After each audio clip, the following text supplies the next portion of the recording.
Alrighty, ladies and gentlemen, welcome to the show. I am excited about today's show because we have got so much to cover and a very special guest coming on later on. But first of all, John Brzenk, how are you, sir? Good. How you doing, Ryan? Very, very well. What's been happening in the week for you? Not a whole lot. Just typical stuff. Going to work, coming home. Some family came out to visit for the week. There was a wedding down here, so I had a full house. Very good, very good. Everything went well. Everybody enjoyed the swimming pool and the hot weather. I saw you went and watched a game of football at the stadium or something, was it? Not football. It was baseball. Oh, it's the D-backs. It's the Phoenix team here. Yeah, very good, very good. But, yeah. Week for me has been pretty busy. I've been very excitingly contacting a lot of international arm wrestlers about being on the next Arm Fights Unleashed card. So we've had some good results too. There's some big names that are going to be on that one. So I can't wait to tell the world about that. But it's been a pretty good week for me too. So good times. Right. Cool. Yeah. Hey, let's get straight down into the show. A new segment that we're going to bring to you guys is an opportunity where somebody who has been commenting on the video from last week is able to send in a question. So we're going to kick this one off with an Ask John segment straight away.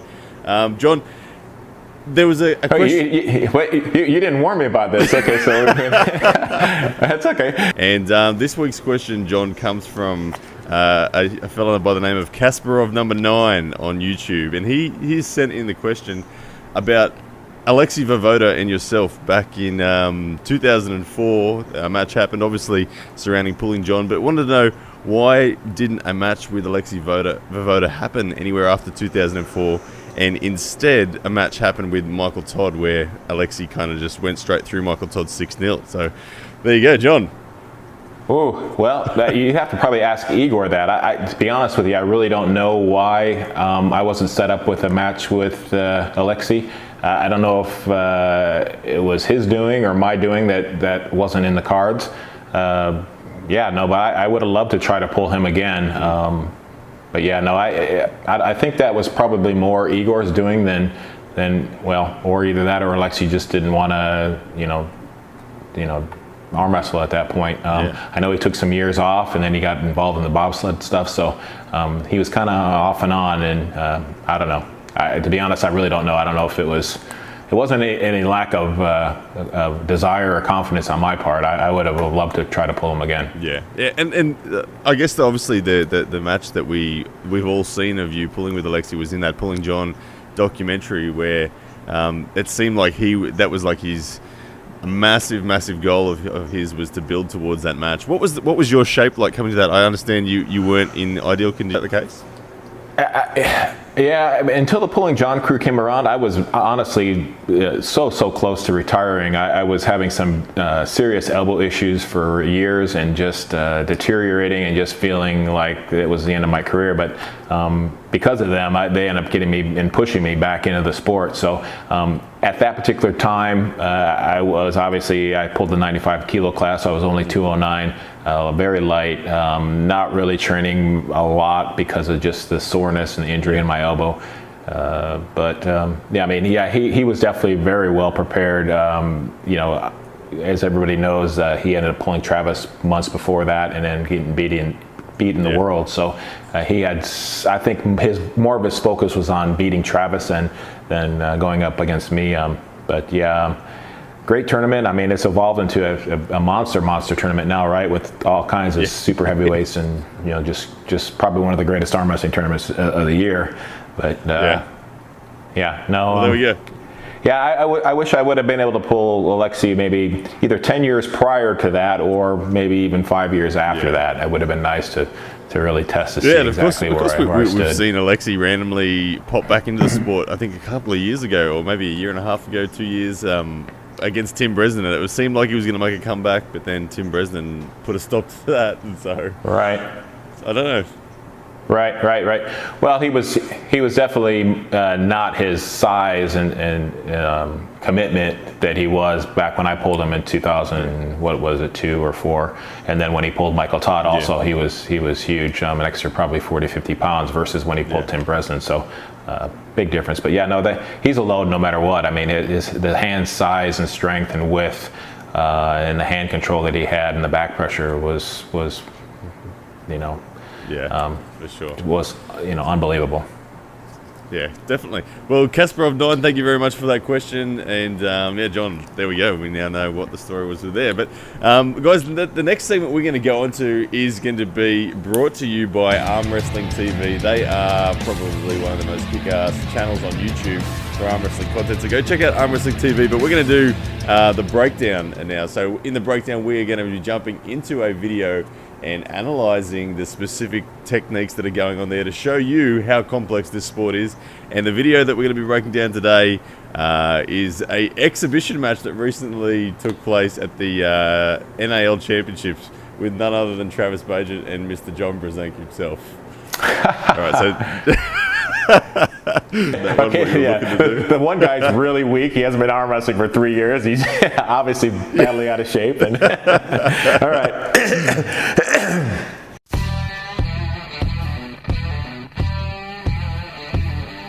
Alrighty, ladies and gentlemen, welcome to the breakdown. In this episode, we have John Brzenk up against Travis Bajan, two absolute all-time legends of the sport here at an exhibition match taking place at the NAL Championships in 2018. You can see here Travis Bajan on the right, getting a little nervous about this match. It was called without his real prior notice, and he's testing there John's hand just to see what's going to happen. But here comes the official start. You can see Travis Bajan getting tight, looking for his signature hit. John Brzenk maintaining a high contact and getting a stop in a posting style top roll, absorbing the hit. Travis Bajan looking confident, however. John Brzenk looking to fill the gap and keep the lactic acid on Travis Bajan, but Travis Bajan, the 280-pound Travis Bajan, too much for John Brzenk there. Let's have a look at the replay because some very interesting tactics. You can see off the go Travis Bajan hits with his high knuckles signature back pressure style top roll, looking to take the hand and wrist of John Brzenk. But John Brzenk very, very intelligently absorbing all of that effort and translating it into the hand of Travis Bajan, not allowing it to be on the arm and not losing his wrist in the process. You can see here as Travis Bajan gets comfortable and a little too overconfident, John Brzenk will absorb one more hit, and watch John Brzenk lean over to his left. He tries to keep the lactic acid on Travis Bajan and not allow Travis Bajan to get a rest and reset for the hit. But here comes the victory from Travis, and the reason for that victory is this change in angle of his cupping.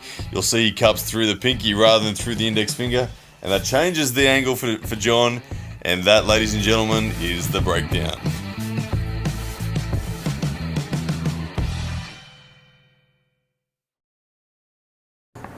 Alrighty, there we go, back from the breakdown. John Brzenk looking pretty good there, despite being retired for the last 3 years. You showed plenty of fight. I like it. I told myself I wasn't going to arm wrestle anymore, and I honestly didn't enter the tournament. I wasn't planning on entering the tournament or arm wrestling anybody. It's a funny story though. My wife's at the bar having a few drinks, and I'm over just hanging out watching the arm wrestling matches, and she texts me because Travis boasted about if anybody could beat him, he's going to give him $10,000. So I laughed. I said, if I one in a million chances I ended up beating him, and there's no $10,000. But she said, you still go up there and try anyway. So that's the reason. That really wasn't an exhibition match. That was just me being stupid and having a couple beers in me, and my wife egging me on to go up there and give it a go. So, but yeah, no, it's fun. Travis looked nervous when you walked up. I don't think he planned on you coming up there. So. I could tell he had a little bit of a nervous laughter in his smile, like, oh shit, But yeah, he would figure out a way to roll out of it. Oh, good for sure. Alrighty, well, the next segment we're going to go on to is Play of the Day. This one is brought to you by none other than Lethal Arms Play of the Day. So, John, you want to kick it off? What's your play of the day? Well, I wanted to use the Michael Todd, Jerry Cadorette match, but then once I started watching it, I realized that the match that I wanted to use was about 7-8 minutes long, and it ended up being a redo. So, because of the match with Michael Todd and Marcio Barbosa, I wanted to kind of to showcase the King's move or to kind of analyze it and look at it. So I did a little bit of research, and the Michael Todd Gasparian match, I think it's probably a year ago or so, just to illustrate some of the technique that is obviously required to beat Michael Todd. we've looked at Andre Pushkar. I mean, he struggled with Michael Todd pulling outside, but he finally figured out how to push through the match at the end of the match. But the Gasparian Michael Todd is a perfect example of what Marcio would probably have to do to beat Michael. And so I wanted to showcase that match. The ability of someone as small as Gasparian, top rolling the way he did, getting on the hand, re-gripping, and then testing the press, and then backing off when it didn't happen the first time, the second time, the third time. But to stress the point that press is the finish to the end of that King's move. And I'd like to ask you. I mean, I know you did like a little skit on the King's move, but what do you feel, or how do you feel about the King's move?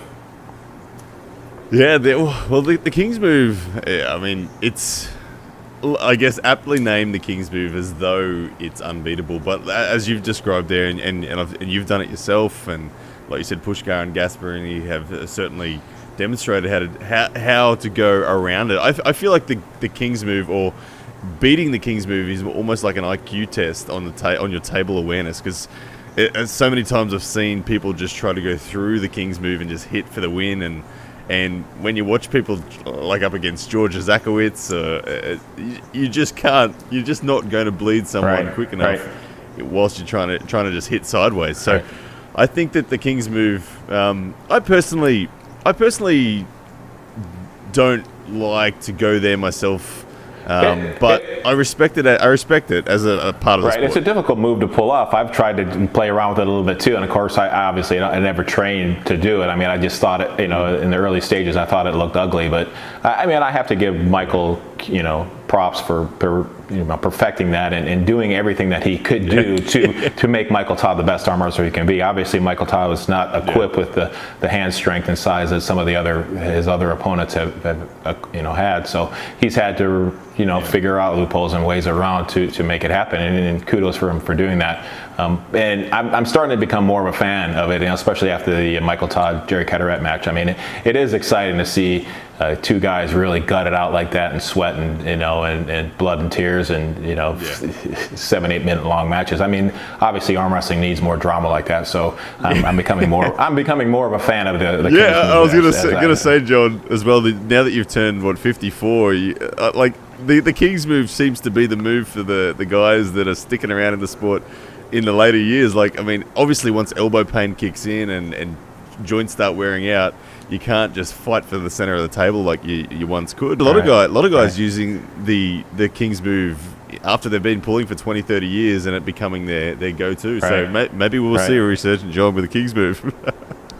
Right.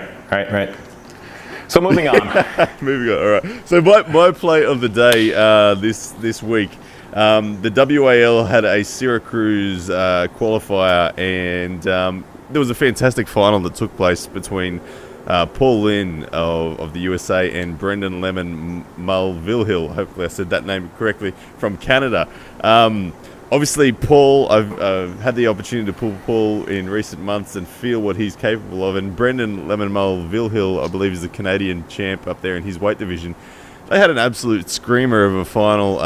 Brendan is quite tall. He went with this defensive top roll, and he stayed committed to this defensive top roll, and Paul Lynn struggled to get the pin, and what ensued was I think an absolutely outstanding effort from both guys. Match of the day with Paul Lynn ended up taking it. So that's my play of the day. Paul Lynn, Brendan Lemon Mulvihill. I think both of them should hopefully have an opportunity maybe next season in the WAL in the main events, because they're both looking amazing. All right.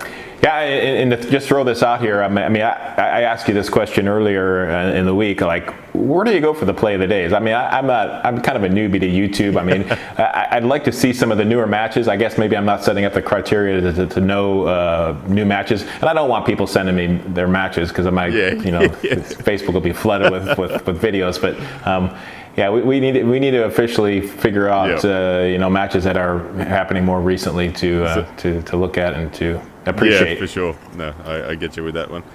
Alrighty, so the next segment of today's show is another special segment. It is the Table Talk with John Brzenk segment, and this week it is brought to you by none other than Combat Arms Sports. These guys make the best tables going around. I think even John is on one of these tables in this segment. So, Combat Arms Sports, thank you very much. Go and grab your table from www.combatarmsports.com. John Brzenk here again. Today I wanted to talk about getting into the straps, when you would want to go into the straps, and basically how to apply the straps once you're having to go into them. First of all, when would you want to go into straps? Well, there's two reasons why you'd want to go in the straps. Your opponent's hand is bigger and stronger, and he's manipulating you by his hand and wrist strength, and you feel like you have a stronger arm. The straps will help stabilize that, your hand and wrist, and when I tell you how to pull in the straps, you're going to understand it can protect your hand from being top rolled, and just basically stabilizes your hand better than you could without the straps. So smaller guy, definitely an option to go into the straps. Second part is which side of the table you're on. If you're on the side of the table where the buckle is on your hand, you might not opt to try to go into the straps for that particular match if it's a super match type situation. If the buckle is on your opponent's side of the hand, then you're at an advantage to go into straps, and that would definitely be an option that you'd want to definitely consider to cause maybe a little bit of a problem where you would be forced to go into the straps. Okay, the second part of this is basically how to get into the straps when the referees are applying the straps on your hand. First part, which stands to reason you'd want the strap as low as you possibly can on your arm. This provides better leverage. Obviously, if your strap is up higher, it creates less leverage higher on the pivot point of your arm. So you want that strap as low as the referees will possibly allow it to go. The second part is your hand going through the strap. You want your knuckles high because you want that pressure to be on the lower part of your arm, but you also want your hand to be as far through the strap as you possibly can get it. And then the technique that I like to use is a posting style top roll. It applies most of the pressure on the lowest part of your arm, and it protects your hand the best possible way. You don't want any of the pressure of the strap being placed higher on the hand and arm, obviously. So a posting style top roll applies the most pressure low on the wrist, hand as far through the strap as you possibly can get it, and then you get to do your typical arm wrestling, protect your hand, cupping, strength, maintaining that post, and then going from there from the side pressure. So that basically is it for setting up and using the strap.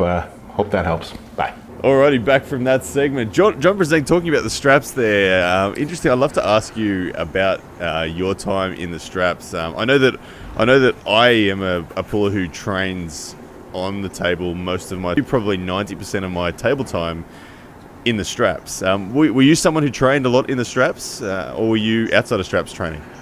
I wasn't a big fan of the straps. In fact, my abilities as a young arm wrestler were my hand strength. So I didn't like to go in the straps. I learned all my straps from Dave Patton. So when I moved out to Virginia and started pulling with him and pulling, especially on the wrist wrestling table, which constricts the side pressure movement, he taught me all about the straps and his view on the straps, and I pretty much stuck with that throughout my life. I don't typically like to go to the straps.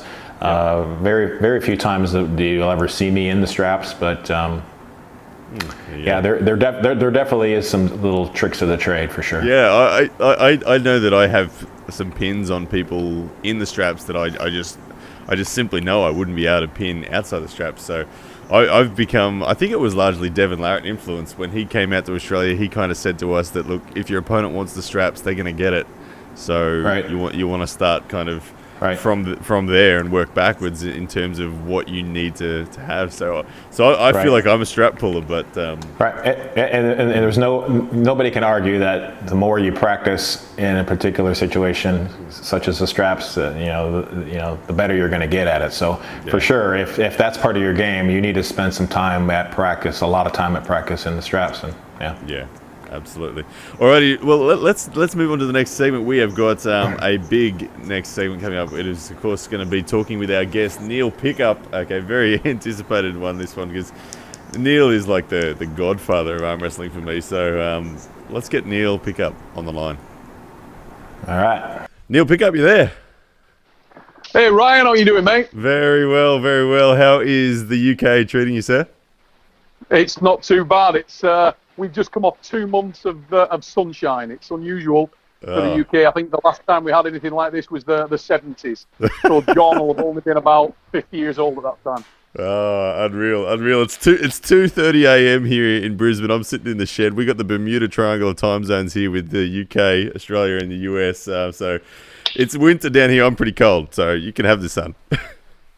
Just more evidence of how committed you guys are. Getting up at John early in the morning, you in the middle of the night. It's all good stuff, man. Good stuff. Good stuff. Neil, for everyone, Neil is kind of the godfather of arm wrestling from my perspective, or definitely the voice of professional arm wrestling.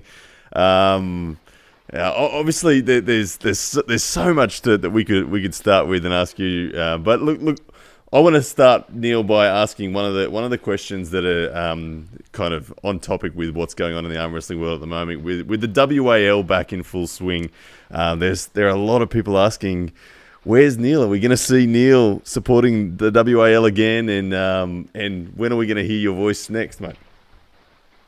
Well, the honest answer to that is I'm very much supporting WAL, and I'm very much involved with the World Arm Wrestling League in various capacities. I'm sort of in an advisory role for World Arm Wrestling League. I work very closely with the guys in the organisation there. Myself and Steve Kaplan are in constant contact, and I hope everybody's enjoying the matches this year, because I've been heavily responsible for those. So yeah, we're working as hard as we can to deliver some strong matchups.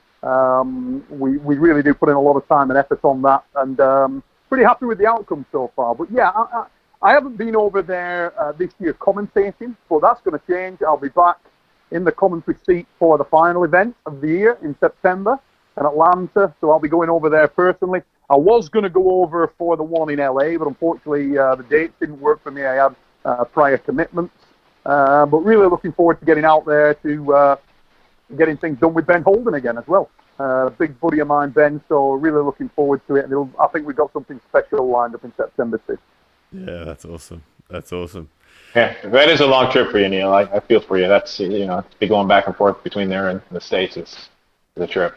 Yeah, it is, mate. But you know what? I wouldn't have changed it for the world. The time that we were on ESPN with the World Arm Wrestling League, and those events were very special. They were excellent events. I mean, I've been very, very, very fortunate. I think we can both say that, John, really, through our careers. We've both been involved in some historic events in many ways. They've really sort of crafted the sport, if you will. They really etched themselves in eternity. And I feel privileged and honoured to have been involved with some of those. But I think there's more to come. I think it's exciting times for the sport of arm wrestling at the moment, to be honest. Right. Well, and I wanted to ask you, how do you do it? How do you set up such close matches? I mean, when nobody else can. I mean, are you personally pulling all these people to know exactly their strengths and weaknesses? It's a mystery to me that you do such a fine job with the setup matches. I think like us all, I'm obsessed with the sport of arm wrestling, John. Like yourself, like Ryan, and many other guys around the world. It's what I love to do. It's what I've done for over 30 years. It's in my DNA. So I think there's a combination of what you spoke about a moment ago. I've been well travelled in the sport, so I know a lot of these guys personally. I've had the opportunity to compete against and train with a lot of these guys, and so you get an idea of how they're going to match up. But if you watch the sport closely, I always think I'm a big believer in styles make matches. Styles make fights, always have and always will. So what I'm trying to do is to take somebody's strengths and weaknesses and sort of put that into a melting pot and put somebody who either complements or is a polar opposite to that in their way. And it's quite exciting. Doesn't always go well, but I think I learned a lot of that trade through Arm Wars, to be honest. That was where I got my proving ground. And typically, even if the guy's first, second in the tournament, a lot of times matches are flashes, right? I mean, the guy can be just so incredibly close, and it still could be a flash match. And for you to be able to put these matches together that go 2, 3, 4, 5, 6 minutes, really, fine job. I mean, I've been arm wrestling for 30 years, and I'm finally becoming a fan of the as a spectator and watching some of these WAL matches. So fine job. I think you hit the nail on the head with that, John. I think the super match format from a spectator's perspective is really, really strong. And I think that's an area that's starting to develop. I mean, the World Arm Wrestling League stuff drawing a lot of attention. We had a lot of success with Arm Wars. The PAL also have a good card coming up. It's a lot more of the sort of big matches, the talked about matches, it's gravitating towards that kind of environment, the super match environment. And it allows characters to come through, and people buy characters, people buy people, so all good stuff. Neil, I'd have to say that you just mentioned there, the characters. WAL has seemed like they've given a license to bring out the personality in everybody, and it's been probably the thing that's drawn, I know myself and John, and we've loved seeing that. Has that been something that the WAL has encouraged the athletes to do? It does, and also, to be honest, we've tried to select arm wrestlers based upon that as well. The sort of criteria, I mean, I get a lot of messages, whether it's to do with World Arm Wrestling League or some other promotion, get a lot of messages asking me, how do you get in, how do you break into this thing? Yeah. And the biggest advice that I could give to anybody in that respect would be that arm wrestling is a sport. Professional arm wrestling is a sport and a show. Yeah. So everybody watching that wants to be entertained. If you look at the most famous fighters in the world, you Conor McGregor's, it's not just because they're a good fighter. They get opportunities because they're the package. Yeah. Right. And the same will be in any sport. You know, if you look at any sport, the people that sort of get the most prominence and the most opportunities are the people that bring the whole package of entertainment. And arm wrestling's no different. So if you believe you've got that, you know, you're ticking those boxes, show me something. That's what we're looking for. We're looking for guys that can make a show, that can really arm wrestle, that don't mind getting, you know, down and dirty, getting a bit of blood and dust in there and getting into battles. A lot of, as John said earlier, a lot of the matches you see at some of the main door tournaments, it's like serving aces in tennis. Everyone wants that quick finish. Yeah. We're looking for guys that can get into the trenches. That's what people want to see. Everybody wants to see that scrap. Right. And it has been amazing to me to see the back and forth. I was never a big fan of the super match. I always thought, you know, you beat a guy once, you'll beat him twice, you beat him three times. But I'm completely wrong with that. I mean, it just seems like it flips-flops between the, I don't know if it's the referees or the strap or what's going on, but or one guy lets down. But it really is exciting to see match one, you know, 1-1, 2-2. I mean, it really is crazy to me to see the matches flip based on which side of the table you're on. Yeah. There's definitely a reason for that, I would say, and that reason is that the guys that I look to put into matches are versatile arm wrestlers. So they're guys that have multiple ways of arm wrestling. They may have a preferred style, but they've got a lot of different areas of strength. Now, when that isn't an option, then I'll put one of those guys in with a fella that's got one acid weapon, you know? Right. So you get that blend. If you pull together two guys or two girls that are able to pull in different styles confidently, then if they're given the opportunity over multiple rounds to try different things, usually they will. Yeah, if you've got someone who's got the confidence to think, you know what, that didn't work in the first round, I need to cut that free and I need to take a different angle, that's when you're going to see those matches develop. And it really works well at the moment. Yeah. Right. Well, it's working well now. Given all of this, I got to ask you the massive match that we're about to witness. Everyone is waiting for Devin Larratt v Matt Musk. I want to know, who's your tip? You know what? I am gonna, because of the situation I'm in, because I'm making this match, I'm gonna swerve answering that question directly. And that's not that I don't have an opinion. It's probably ethically a bit on the grey side of dodgy for me to make that comment. What I'll say is this. I'm tried to pull together matches that are not going to be easy to call, and that in the outcome is in the balance. What I would say is they've had good matches before, and I think this will be the best match that they have ever had. That's what I agree. I don't think any man goes through this match blemishless. I don't think that. What I'm going to try and do when I put anybody into a match, I'm going to try to make it so that you have a horrible day. you enjoy arm wrestling, but if you come away from the table with the ability to hold your own dick, I say that's basically what I'm going to do. And I think there are a few things about this match that have been going through my mind, and when I set it up there. Number one, we've seen Matt Mask destroying people. He's a bigger, stronger version of himself, and he's already been in a position where he's given Devon a lot of trouble in previous matches. Right. But Devon's always had that same approach and managed to slow him down. A couple of key things are, we've seen Matt's finger dislocate twice now. I think that Devon will try to capitalise on that injury. That's what I believe. And I think also it comes down to Matt's maturity as a super match arm wrestler. He's lost in the past because he doesn't have the gas tank. So he's got decisions to make in the match. Devon's got decisions to make in the match. And we'll see how the cards fall. But I genuinely believe nobody comes through blemishless. I think they both come home with battle scars. And I can't wait. I think it's pretty good fun. I think a lot to do is also the referee. I mean, how the referee controls the match. I mean, if they allow Devon to do his, to manipulate and to overpower Matt and to wear him down before they even say go the first time, I think it'll be a little bit tougher road for Matt for sure. But the referee is strict and says, okay, no, this is it, no shenanigans. Then I think Matt's got chances.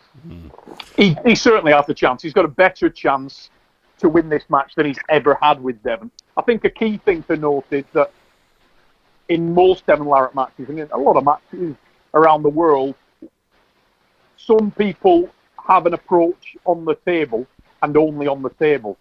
But in Devon Larratt's mind, this match started the moment it was announced. Yeah. I mean, we've all seen that, the mental games have started, they've been running, we've all had a chuckle at them, and it's how people deal with that. It's how you cope with it and how you adapt. But I think he's going to come to the table, Devon's going to try and use any means necessary to win that match. Yeah. But I think one point I will make about this, it's going to be quite interesting in the fact that Devon trains in a club where he is a counter puncher. He lets everybody jump all over him and then he wrestles from there. And that's one of the issues that you faced it, John, other people face it. You sometimes lose the ability to attack as efficiently and effectively as you would otherwise have done if you've been training with someone who can really push you to that edge of your ability. And you don't want Matt Mask and this Matt Mask, a bigger Matt Mask, to be hitting on you. That guy starts hitting on you, he's going to do damage, he's going to mess you up. So he's got to put the brakes on early.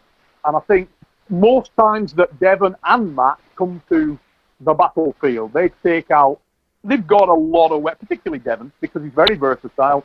He goes onto the field of battle with every available weapon in his backpack. Everything you can possibly have, he's already got it packed, and he can just pull it out at any given time.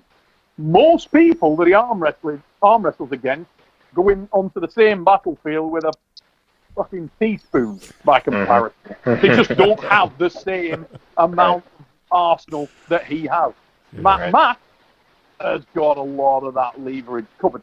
So that makes it a little bit more interesting. There's not too many people that Devon will face with as much familiarity as Matt's got with facing Devon, and also with the length of arm, size of hand to give him that kind of trouble. So it's got a lot of hype, and I think for good reason. This should be a banger. Right. I think he's got that solution. It's whether or not Matt has that, if he's been practicing any shoulder rolls or any finishing presses. That'll be the real telltale of whether or not he's built up new confidence to finish this match. I mean, obviously, I think he's going to be able to put Devon in a bad position. The question is he going to be able to finish it? Without a doubt, it's the match of the card and the match of the year so far, without a doubt, I think. And if Neil, if what you said is right in terms of this match being the best that these two have ever had, it's going to be an absolute cracker. So I cannot wait. This time next week, we'll be all talking about who took that match. But Neil, I'd love to ask you next about your signature series and kind of your journey in the sport through Arm Wars. Arm Wars set the world alight for such a long time on Eurosports, and it's still to this day is one of the most watched arm wrestling series out there on the planet. What's the future hold for the Arm Wars brand itself? The honest answer to that question is Arm Wars has still got a lot of footage that we haven't released yet, and that's we have a lot of things going on in the pipeline with Arm Wars, but the fortunes of, or the future of, is probably a better way of saying it, of Arm Wars, is intrinsically linked to the continuity and success of World Arm Wrestling League. Yep. I think because I've not been commentating it, people have thought that I'm not involved with the World Arm Wrestling League. It couldn't be further from the truth. I'm called sometimes 2 and 3 times a week. A lot of emails and correspondence going backwards and forwards. There's a lot of things that are in the pipeline with World Arm Wrestling League as well. Really exciting stuff. It's not standing still, that's for sure. So I think the honest answer to that question is at this point in time, Arm Wars remains on the shelf in terms of where my focus is. Should the situation with World Arm Wrestling League change, then that focus would change.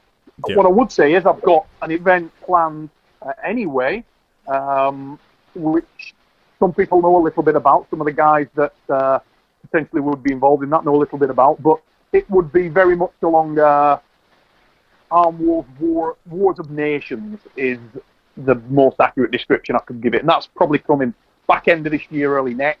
And it would involve arm wrestlers from Oceania, from US, from Europe, and from the home nations domestically. So, but that's going to be, I'm very excited about that myself. It's the kind of thing that I'm interested in. The format's great. It's a televisual format again, a little bit down the sort of Ultimate Fighter route in many ways. And yeah, exciting project. Is there any plans for WL to go to Europe? Are you going to have any qualifiers out there? Is Steve Kaplan and the crew going to make a trip across the water? Couldn't possibly come on, but there's okay, so that's a strong. It's a strong maybe. Okay, John, you don't want to start rumors again, John, about the WA?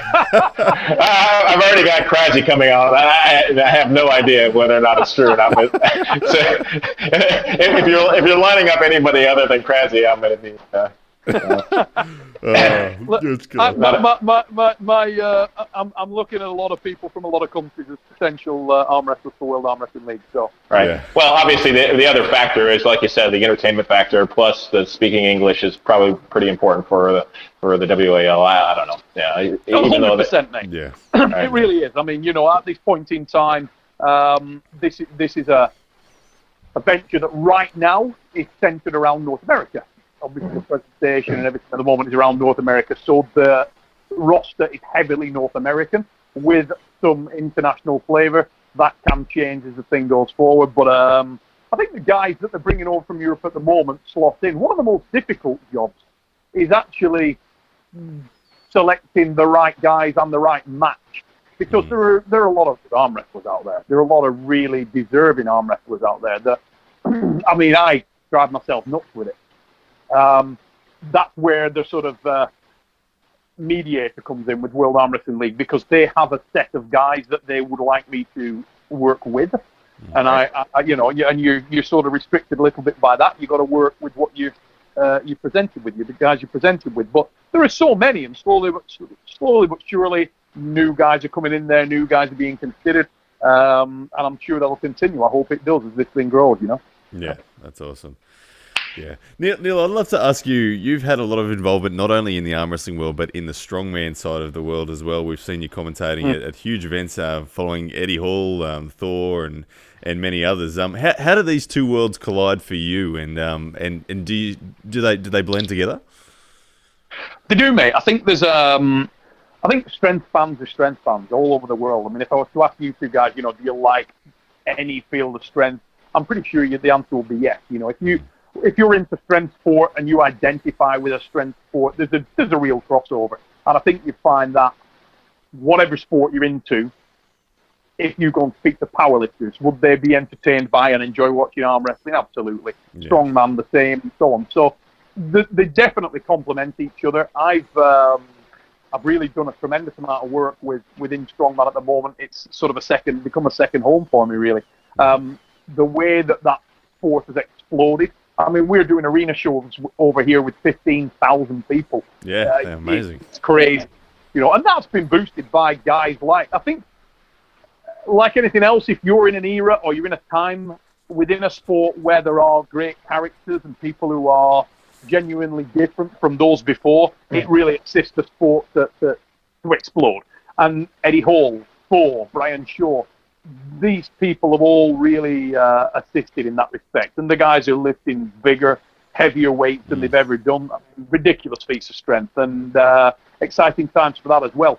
And there's genuinely some crossover there and some exciting discussions taking place in that regard as well. Yeah. So the big question is, have you pulled Eddie Hall on the table? Yeah, absolutely. Yeah, myself and Eddie have arm wrestled from the early days. Eddie's not an arm wrestler. So so there's still that factor that's missing, even with the strongest man in the world. There is, in terms of technique. Do I think Eddie could cross that? I do, yeah. And I think there's others as well. Not all strong men could. Not all strong men could. But Eddie certainly could. I think Eddie is Eddie's accolades in the sport of strongman, and I'm not just saying this because we're personal friends, the man is a natural athlete.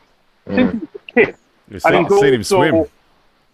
Yeah, oh, bloody hell. Yeah, I have actually. I mean, his mum, Helen, is actually a swimming instructor, and that's where his background in that comes in. But even at the weight he's at, now, only a few weeks ago, the world's strongest man, this year's world's strongest man, Eddie was whipping people, half his body weight, who fancied themselves as good swimmers, and this guy's, pushing 30 stone and smacking the living daylights out of swimming. So he's got some ability that it goes above and beyond strongman.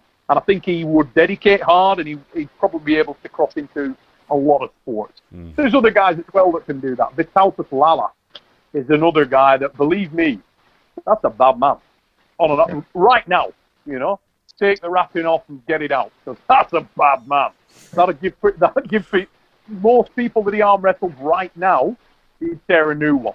That is a very, very strong individual. Limited experience, but it can rapidly ascend. He's another very exciting prospect.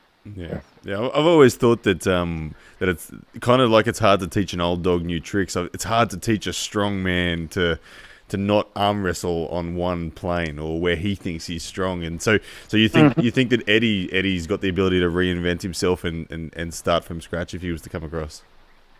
One of the key things about Eddie, the first time that he went on an arm wrestling table in Ireland, going back a lot of years, probably 10 years or so.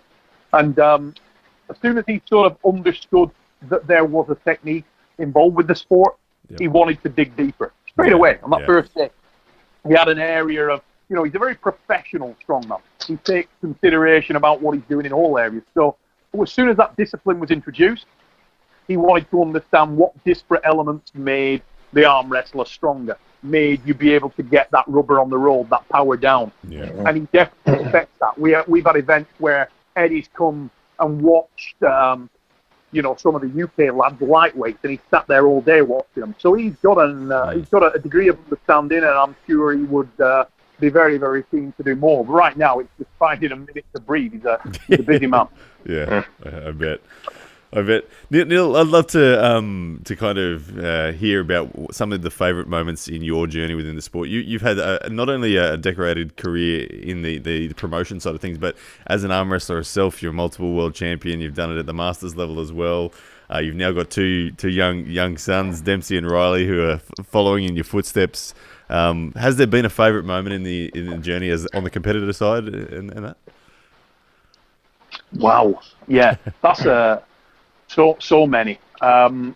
So many. I think there's been pivotal moments. One of the things that was nice for me, I would have to say Arm Wars contains, and the Arm Wars Super Series events contain some of my favourite moments, some real pivotal moments. I think the Trafford Centre event, the Acid Rain event with Devon and Mike was a very, very special event. That was something special. I think Sin City, Las Vegas in Arm Wars on the top of the MGM Grand was another one, which was just the fact that we had, a little tiny venue like that up on the top of the MGM, but packed with so much talent at exactly the right time. That was an awesome day. It was good fun, wasn't it, John? Yeah, it was great. Yeah. Absolutely fantastic stuff. Sometimes the things that I go back to and I remember most fondly are things like, here's one for you. John and Devon, Lakeside, okay? Now, the match itself, the John Devon match, wasn't the highlight of that day. the highlight of that day for me was that evening. We go back to the hotel and must have spent like 3 hours just playing around arm wrestling on the goddamn hotel floor. Yeah. little lobby cubes and tables and couches and yeah. And that, funnily enough, it's that kind of thing that I often find myself looking back on really fondly. You know, everybody thinks that probably sounds a bit stupid to a lot of people, but in some respects, those are the times that you remember. You really remember that kind of thing. I remember once myself and John when you pulled Dima Kochev, John. You remember that in the big open air tent at the league? That was we'd had a couple of days around that area. It was a nice area. Went for a walk down the promenade, having some ice creams and a couple of beers. Just good stuff, you know. That hanging out with the guys in the sport of arm wrestling. Yeah. That's the kind of thing that I really look back more fondly on, mate. You know? Yeah. No, those are the good times for sure. Yeah, very, very, very special stuff. And you're now doing all of that with your boys as well. Dempsey and Riley, they look like they're following in your footsteps. I saw some footage of them. Their form looks amazing. Mate, Ryland thinks he's John Brzenk. Every time we arm, they'll say, right, who you being? And you get Dempsey, he's going to be Devin Larratt. That's cool. And Dempsey's either going to be Devin Larratt or the Hailraiser. Loves either one. And when he comes out and he actually puts on his own pair of glasses. Right. He's got his own pair of glasses that he comes out in. But never deviates, Ryland. As far as Ryland's concerned, John Brzenk's the man. That's it. He comes out, but he's like a revamped version of John, where he's aggressive as hell, really loud and showboating, you know. But it's all good stuff. Cheats just like John, though. Got that down. Oh, that's cool. That's something I definitely need to work on to get involved again with the WAL. It's my WWE. We did it. Yeah, you heard it here first. Bit of a comeback on the cards there, Johnny. No, absolutely zero deal. I'm not gonna lie. I'm waiting for you to get about another fight. What are you now? You're like 75? Yeah. No. I'm reminded every morning why I don't arm wrestle anymore. I can barely roll out of bed. It's like my shoulders are killing me. I got so many aches and pains. So yeah, no, I want to shift gears and become a analyzer. Promoter, maybe. I don't know. It's far less painful, mate. Yeah. Far less painful. But you get another about 10 years and a bit more pain in those joints. Give me a shout. We'll have a rematch. Well, maybe if you start up a senior league, 65 and over. Oh, good stuff. Neil, well, look, we might leave it there, Neil. Thank you so much for joining us on the show today, mate. Everything you are doing in the sport is amazing. And look, on behalf of the arm wrestling world, thank you for everything you've done, not only in the last few years with WAL, but throughout the history of the sport. Like I said, to me, you're kind of the godfather and the voice of professional arm wrestling. So, man, thank you for everything you've done. Hey, before you guys go, I got one question for both of you. Yeah, fine. So what is the difference between the English accent and the Aussie accent? Because I could barely tell you two apart. I can answer that. I can answer that question if you want me to, right? Wait, we stole a few loaves of bread, but yeah, go on. What is it, Neil? The English accent is a little bit more cultured and refined, and it's a lot sexier. If you go to an American woman, if there's me and an Australian, and we both come out of the bathroom at the same time with nothing on, just a towel down the way, and I start speaking and suddenly my towel drops to the floor, I can tell you now, the Aussie's getting ignored. Yeah, ignored for different reasons though, Neil, I reckon. Mate, we'll have to... cold in Australia. Oh, good stuff. We might have to settle that one day over the table, Neil. The podcast host versus the voice. We can do this thing. Not a problem, mate. When I'm in Australia, we'll have to set something up. Beautiful, love it. Anyway, Neil, thank you so much for joining us on the show, mate. Looking forward to seeing you work with the WAL in the future, and all the best, mate. Thanks, mate. Thank you very much. Good to speak to you. Honour and a pleasure as always. And let's hope we're in for a stellar card next week. Take it easy, guys. All right, take care, Neil. See you. Alrighty, so there we have it, Neil Pickup. What an epic story there. Some big stuff going on with the WAL, and his matchmaking is on point, and Arm Wars. What did you think of all that? Yeah, no, Neil is the man. I mean, there isn't anybody more involved in arm wrestling in all respects than Neil Pickup, and he definitely can do some magic with the sport. Yeah, and good to hear that he's going to be commentating again very soon for the final of the season for the WL 406, which will no doubt feature some epic matches. So we can't wait to see and hear more about that. But John, as always, thank you so much for joining us on the show. Can't wait to do it again next time. All right, Ryan, get some sleep. Yeah, will do. All right, thanks, guys. Peace out.